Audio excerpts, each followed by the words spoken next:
신약 성경 중에서 복음서를 꼼꼼하게 읽어본 분들은 오늘 설교 본문 누가복음 6장 17절에서 26절의 내용이 마태복음 5장 1절에서 12절 내용과 비슷하다는 사실을 눈치챘을 겁니다. 마태복음 내용이 더 잘 알려져 있습니다. 팔복이라고 합니다. 8가지의 복이 있는 사람들에 대한 내용입니다. 누가복음에는 4개의 복과 4개의 화가 대조해서 나옵니다. 마태복음은 산상수훈에 속한다면 이 누가복음은 평지 설교에 속합니다. 조금씩 다른 형식을 취하긴 했는데 예수께서 평소에 이 주제로 여러 번 말씀하셨던 것을 제자들이 기억하고 있다가 마태복음은 이런 방식으로, 누가복음은 좀 다른 방식으로 정리한 것 같습니다. 약간씩 차이가 있어도 내용에서는 똑같습니다. 도대체 복 있는 사람이 누구냐고 하는 거죠.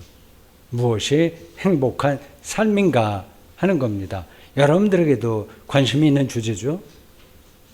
행복하십니까? 요즘 쉽게 표현하듯이 뭐 행복하세요? 뭐 그런 거 묻지 않습니까? 오늘 그 본문 누가복음 6장 20절에 이렇게 얘기하네요.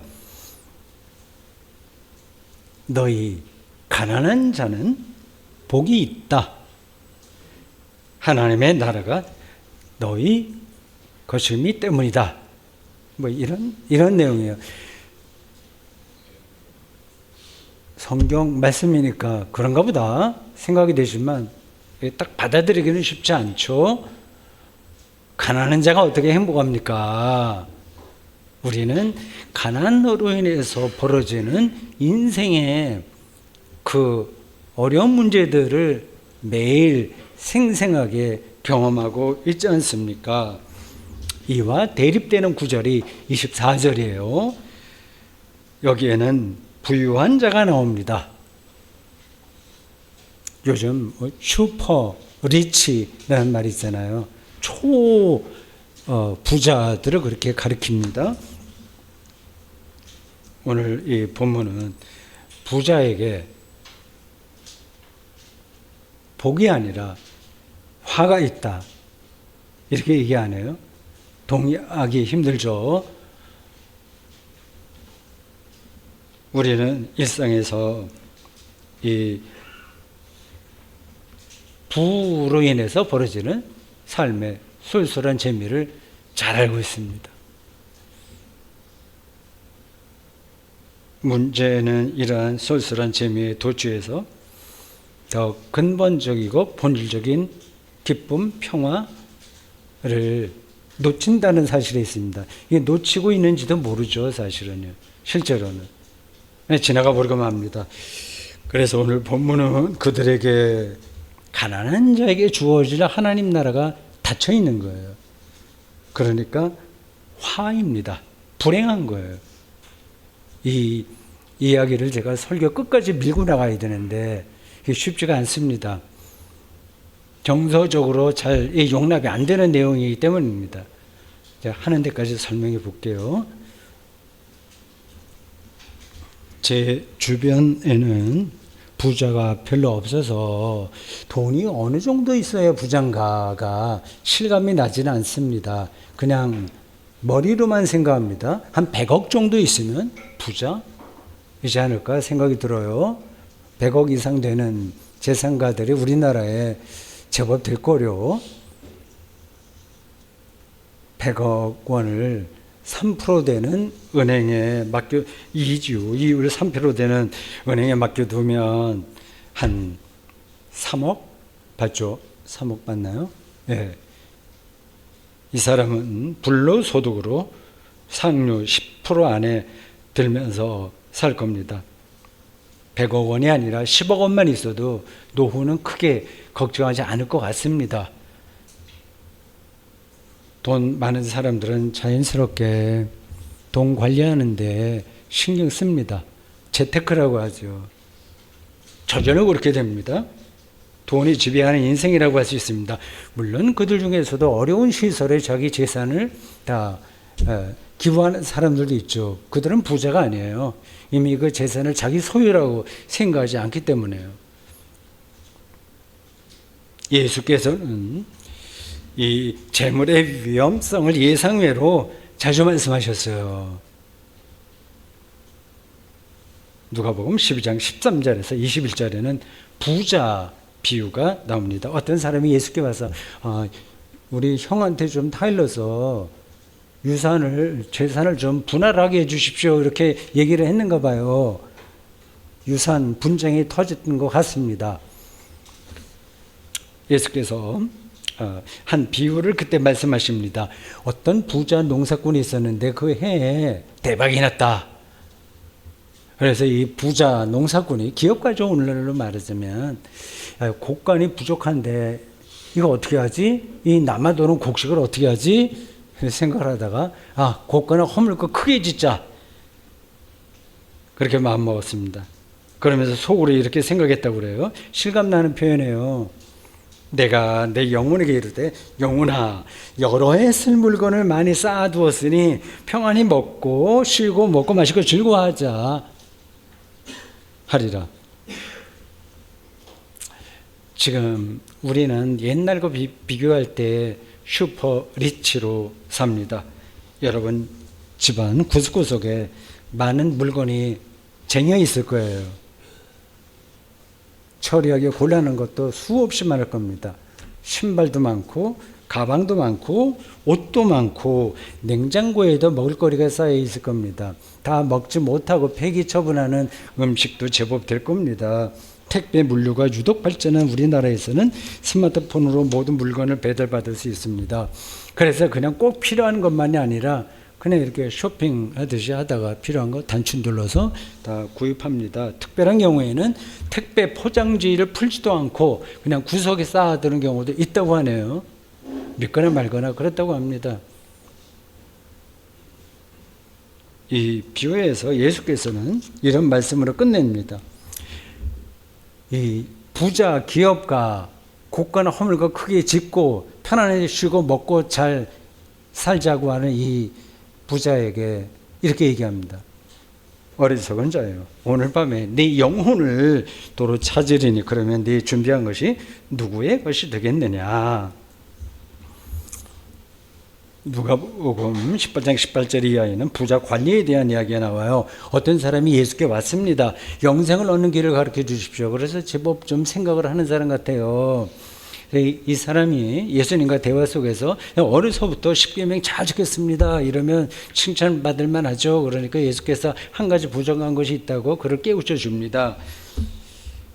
집으로 돌아와서 재산을 팔아서 가난한 자들에게 나눠주고 나를 따르라. 이걸 이 사람은 못하는 거죠. 부자여서 크게 근심했다고 합니다. 예수께서 또 이렇게 말씀을 보충하셨어요. 여러분이 잘 알고 있는 아포리즘입니다. 낙타가 바늘 귀로 들어가는 것이 부자가 하늘나라에 들어가는 것보다 쉽다. 만약에 이런 말씀들을 하나님의 생명이 있는 말씀이라고 생각한다면 부자들은 참 걱정해야 되는 거예요. 근데 한국에 부자 그리스도인들이 많습니다. 강남 쪽으로 가면 대다수가 그런 사람들입니다. 그걸 하나님의 축복이라고 생각합니다. 또 다른 비유에서 누가복음 16장 19절에서 31절 예수님께서 이 재물에 대한 경고를 많이 하셨기 때문에 오늘 본문과 연관돼서 제가 드리는 거예요. 좀 이상합니다. 이상할 정도로 예수께서 이 말씀 많이 하셨어요. 부자 너희들 복 받아서 잘된 거다, 하나님께 감사하라, 이런 얘기 안 하셨습니다. 그게 위험하다고 얘기한 거예요. 근데 어떻게 한국교회는 기복신앙이 자리를 잡을까요? 정말 이해할 수 없는 겁니다. 그 다른 비유에서 가난한 나사로가 부잣집 문간에서 그 동량 얻어서 살다가 죽은 다음에 아브라함 품에 안겼고 부자는 저 지옥 불에서 고통받았다는 비유입니다. 왜 그렇게 됐냐 하는 것에 단 한 가지 이유입니다. 아브라함이 이렇게 얘기하는 거예요. 고통당하고 있는 부자에게. 너는 살았을 때 이미 위로를 받았다. 그러나 이 나사로는 고통받았다. 그게 이유입니다. 좀 이상하죠. 산상수훈에 속한 마태복음 6장 24절에서는 너희가 하나님과 재물을 겸하여 섬기지 못하느니라. 단호하게 예수께서 말씀하셨어요. 진짜 이런 거야? 아닌가요?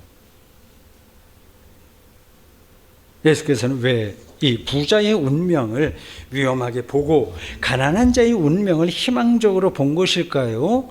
예수의 이 생각이 맞나요? 현실성이 없나요? 어떻게 해야 될까요?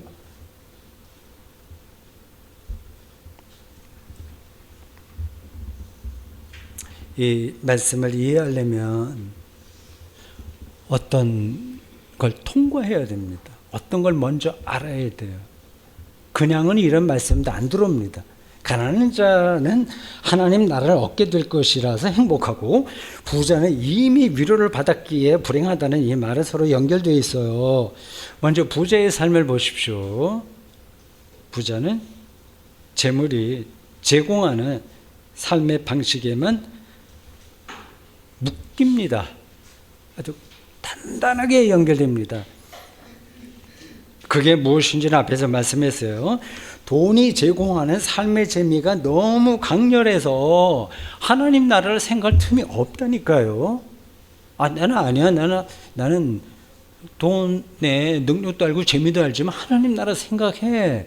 그렇게 생각하는 분들이 있겠죠. 반은 거짓말입니다. 이게 되지가 않습니다. 비유적으로 마약에 중독된 사람들은 마약이 제공하는 황홀한 경험에 갇히기에 다른 삶을 생각할 수 없어요. 독서, 이건 뭐 거리가 먼 얘기죠. 산책, 이것도 없고 음악 감상, 운동과 그리고 뜻이 통하는 사람과의 아름다운 대화, 사회봉사 이렇게 눈에 들어오지 않습니다. 마약에 찌드니까요. 돈은 마약하고 좀 다르지. 돈이 있어야 우리가 독서도 하고 음악회도 가고 전시회도 가고 뭐 이런 거 저런 거 할 수 있지 않느냐, 그렇게 말할 수 있습니다. 한마디로 돈이 있어야 교양 있게 살지 않냐 하는 겁니다. 이게 문제입니다. 교양은 좋은 거예요. 근데 교양이 우리를 구원하지 못합니다. 돈이 필요 없다는 뜻이 아니에요. 일용할 양식을 구하려고 해도 돈이 있어야 되지 않습니까? 저도 일용할 양식을 구할 돈이 있습니다. 그것마저 우리가 부정하고 산다는 뜻이 아니에요. 물질의 여유가 문명의 동력이라고 하는 사실도 분명합니다.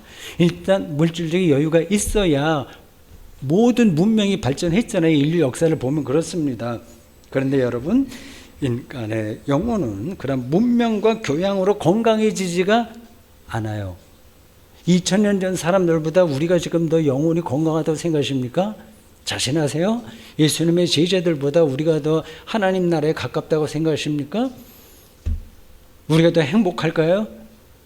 3000년 전 사람보다 우리가 더 행복할까요? 티베트에 사는 유목민으로 사는 사람보다 이렇게 호화롭게 슈퍼리치처럼 살고 소비하고 살고 있는 우리가 더 건강합니까? 안 그렇잖아요.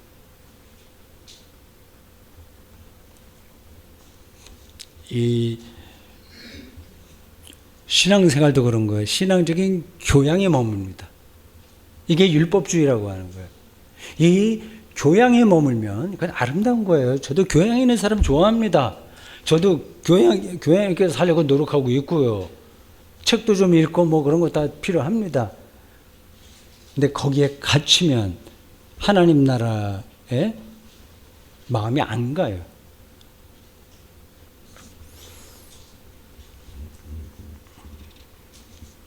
그렇다면 가난한 자에게 주어질 하나님 나라, 이 하나님 나라가 주어지기 때문에 행복하다고 그랬잖아요. 다른 건 행복한 게 없어요. 하나님 나라가 그들에게 주어지고 약속되기 때문에 그들이야말로 행복하다고 얘기한 거 아니겠습니까? 이게 뭐예요? 하나님 나라는 하나님만이 우리에게 허락하시는 삶의 참된 능력을 가리킵니다. 그게 자유로 나타나기도 하고, 하나님이 주시는 거예요. 자유. 부자로 살겠어요? 자유한 사람으로 살겠어요? 평화로도 나타나고 기쁨과 안식과 환희로 나타나기도 합니다. 전체적으로는 사랑의 능력으로 나타나요. 사랑의 능력으로 가운데 살고 싶으세요? 아니면 사람들에게 인정받고 군림하는 방식으로 살고 싶으세요? 어떤 게 하나님 나라에게 가까울까요? 복이 있다거나 행복하다는 말을 다시 생각해 보세요. 자유와 평화와 안식과 기쁨과 환희와 사랑이 풍성한 사람이 그게 행복한 사람이겠죠. 이건 뭐 어떻게 보면 공자왈 같은 말처럼 들리긴 하겠네요. 재물은 우리가 세상을 편리하게 살도록 도와줄 뿐이지 이런 근본적인 삶의 능력을 허락하지 않습니다. 오히려 반대예요. 소유가 많으면 힘이 들어가요. 불행한 겁니다. 요즘 미국의 트럼프가 하는 행위를 보십시오. 팔레스타인 가자 지구에 있는 그 사람들을 다른 데로 다 이주시키고 그것을 그 지중해 면에 있는 그 지역을 휴양지로 만들겠다. 말도 안 되는 소리를 뻥뻥 내지르고 있지 않습니까? 카나다와 그린란드를 미국 소유로 하겠다라든지 뭐 이런 얘기하고 있지 않습니까? 힘이 들어가는 거예요. 가장 세계에서 강한 나라, 부자 나라, 군사력이 가장 센 나라의 대통령으로서 그런 말들을 막 내지릅니다. 그리고 그런 것들이 미국 사람들의 어떤 욕망을 자극하기에 정치적인 수사이기도 하고요.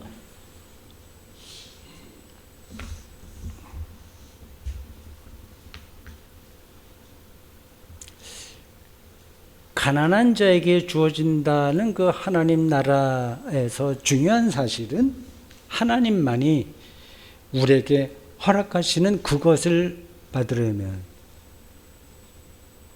그건 이해가 되셨죠? 하나님만이 우리에게 줄 수 있는 그 생명의 힘, 사랑의 능력,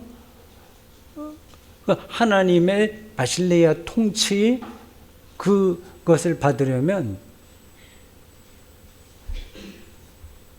세상의 재물과의 관계가 완전히 끊어져야 돼요. 이게 우리의 딜레마예요. 어쩜 불가능할지도 몰라요. 죽을 때까지.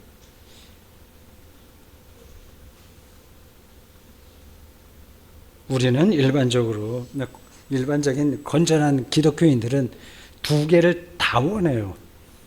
물질적인 세상이 주는 위로와 재미도 받고, 뭐 인생을 즐기려고 하나님께서 우리를 창조해서 세상에 보내셨는데, 그래, 물질적인 즐거움 받아야지. 그리고 하나님 나라에도 들어가고 싶습니다.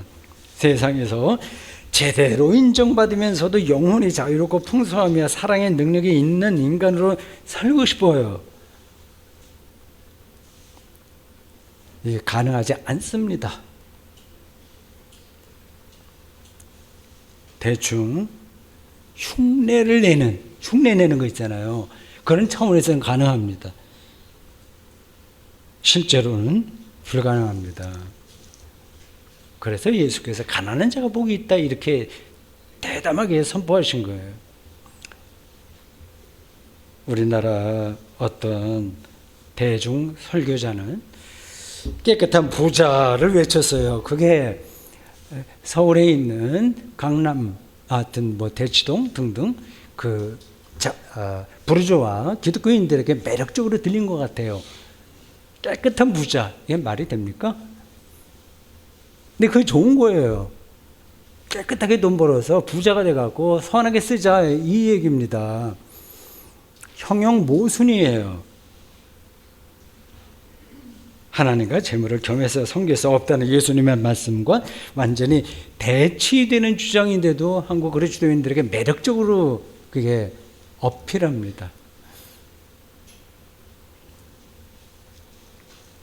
물론 적당하게 깨끗한 방식으로 부자가 될 수는 있으나 실제로 깨끗하게 부자가 될 수는 없습니다.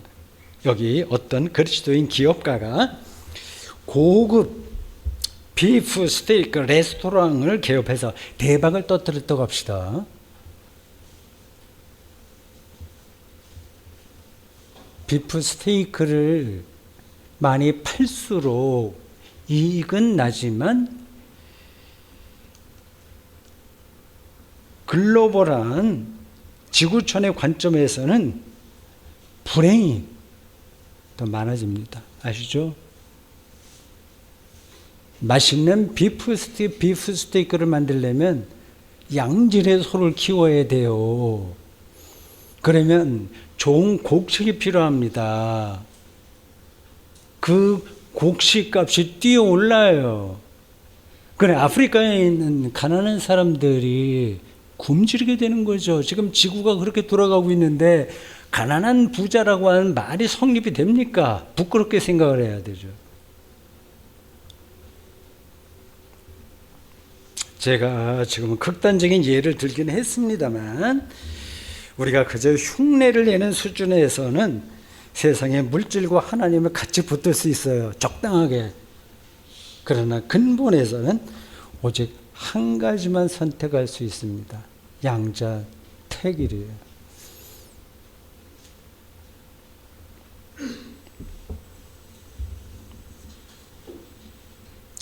이런 설교가 여러분들을 조금 불편하게 하는 부분이 있을까 해서 위로가 되는 말씀을 한번 드려야 되겠습니다.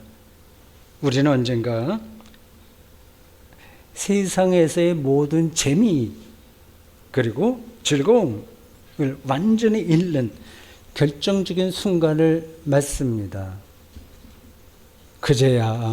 그때가 돼야 우리는 재물이 주지 못하는 하나님의 위로를 얻을 거예요.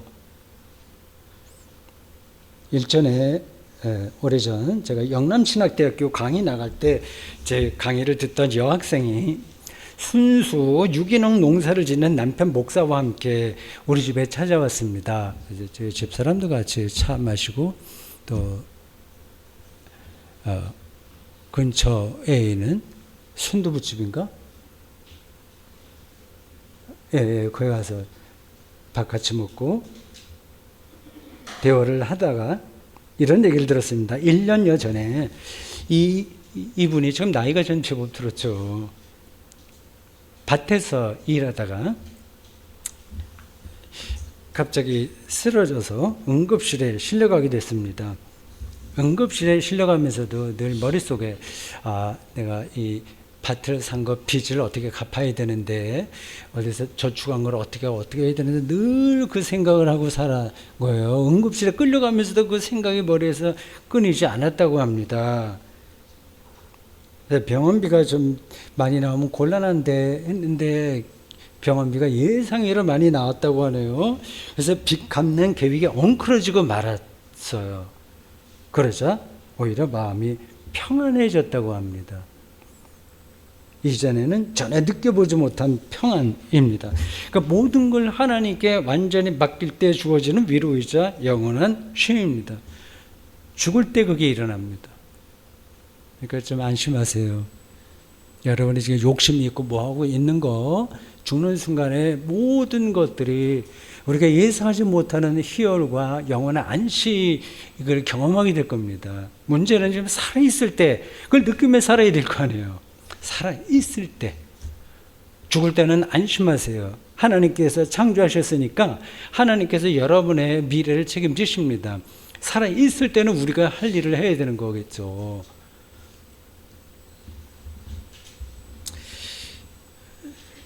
가난한 사람처럼 지금 여러분의 일상과 운명을 하나님께 맡겨보시죠. 놀라운 일이 벌어질 겁니다.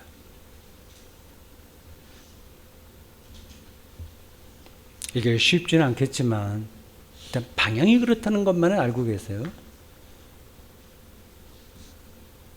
두 번째로 나오는 줄인 자와 세 번째로 나오는 우는 자도 가난한 자와 같은 의미예요. 이 사람들도 복이 있다 예수님이 말씀하신 거예요. 네 가지 말씀하셨잖아요. 마태복음에 8가지인데 다 비슷한 이야기입니다. 지금은 배가 고프겠으나 앞으로 배부르게 될 것이라고 또 얘기하셨어요. 배가 고파야 배부름의 의미를 알잖아요. 늘 입에 자극적인 음식만 먹는 사람은 인간의 먹는 행위가 얼마나 의미심장한지를 느끼지 못합니다. 지구 생태계에 우리 조상들, 조상, 네안데르탈인, 호모 에렉투스, 두루두루 수백만 년 전 올라가게 되면 빙하기가 있었어요. 근데 먹을거리가 점점 없어지는 겁니다. 그때 그들이 어떤 위기의식을 겪었을지를 상상해 보십시오. 그 중에 한 유인원이 살아서 지금 호모 사피엔스가 된 겁니다. 이 먹는 행위가 우리 존재 근거라고 하는 거예요. 거룩한 거죠.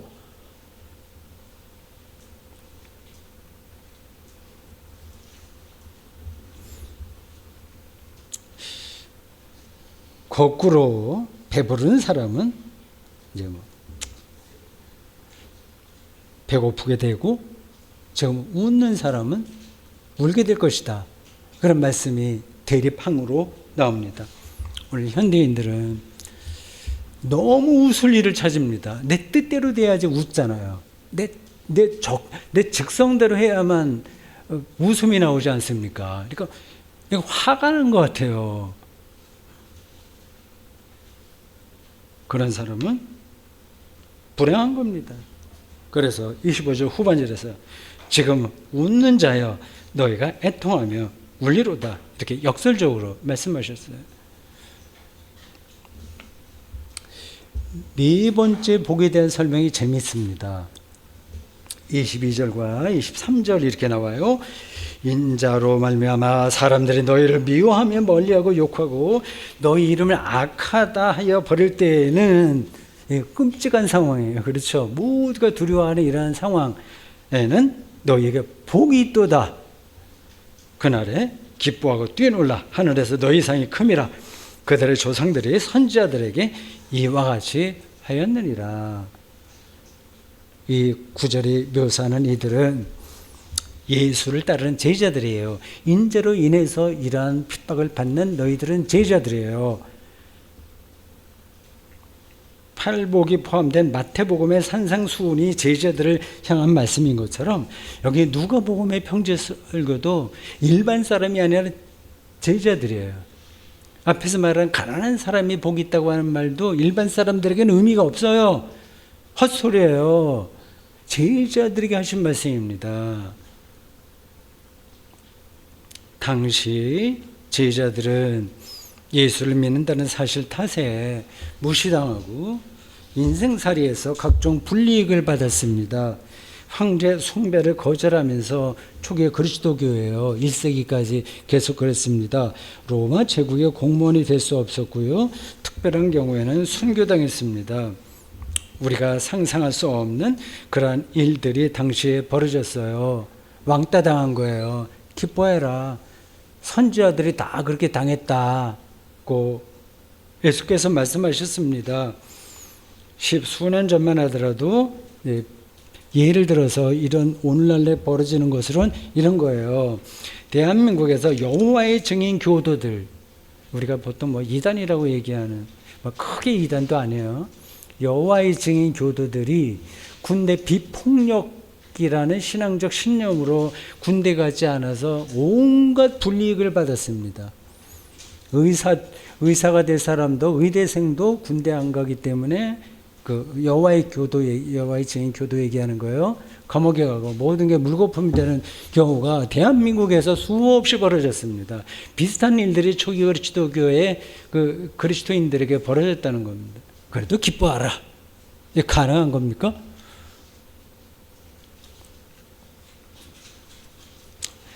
제자들의 삶이 복이 있고 그래서 기뻐해야 될 근거는 지난 구약의 역사에서 박해받은 선지자들처럼 그들에게 하늘의 상이 크다는 사실입니다. 오늘 본문을 그대로 얘기한 거예요. 가난한 자는 하나님 나라를 받을 것이라고 했고요. 이 구약의 선지자들처럼 너희들이 박해받을 때에 그거는 하늘의 상을 받는다 이렇게 얘기한 거예요. 이런 말들이 너무 관념적으로 들려서 확 와닿지 않을 수 있습니다. 하나님 나라, 하늘의 상 같은 이야기예요. 거꾸로 26절에 따르면 모든 사람에게 칭찬을 들으면 화가 있다고 얘기합니다.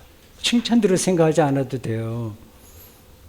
오히려 그게 우리를 우쭐하게 만들고 이상하게 만듭니다. 칭찬 듣기 시작하면요.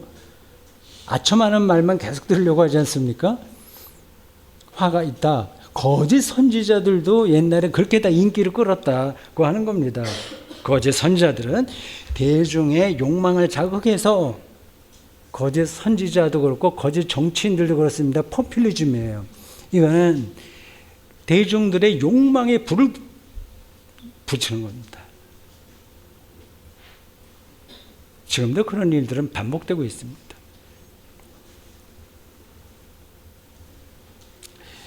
거짓 선지자와 참된 선지자를 어떻게 구분할 수 있을까요?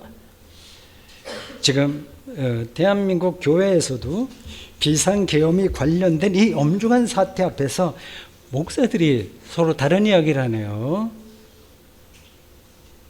대중집회 끌어가는 내용을 잘 아시죠? 태극기 부대하고 세이브 코리아라는 기독교 단체 서로 다른 이야기를 합니다. 누가 오를까요? 누가 하나님의 뜻을 찾으려고 애쓰는 자이며 누가 신자들을 종교적으로 선동하는 것일 거예요. 복이 있는 사람과 화가 있을 사람을 어떻게 분간할 수 있을까요? 쉽지 않습니다.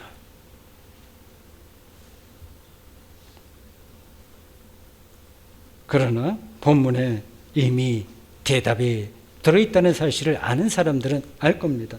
하늘의 상이 무언지를 알 때에 복과 화를 구분할 수 있습니다. 지금 여기서 하나님만으로 만족할 줄 아는 게 바로 하늘의 상이에요.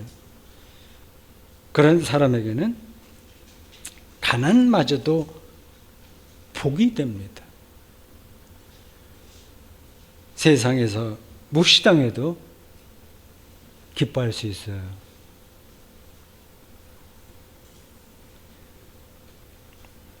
이런 제자 공동체 전통에 서 있는 우리 모두 하늘의 상을 바라보고 오늘 여기 이 자리에서 그 사실을 리얼리티로 경험하면서 기쁨 충만하게 이 소란스러운 현실을 헤쳐나갑시다. 아멘.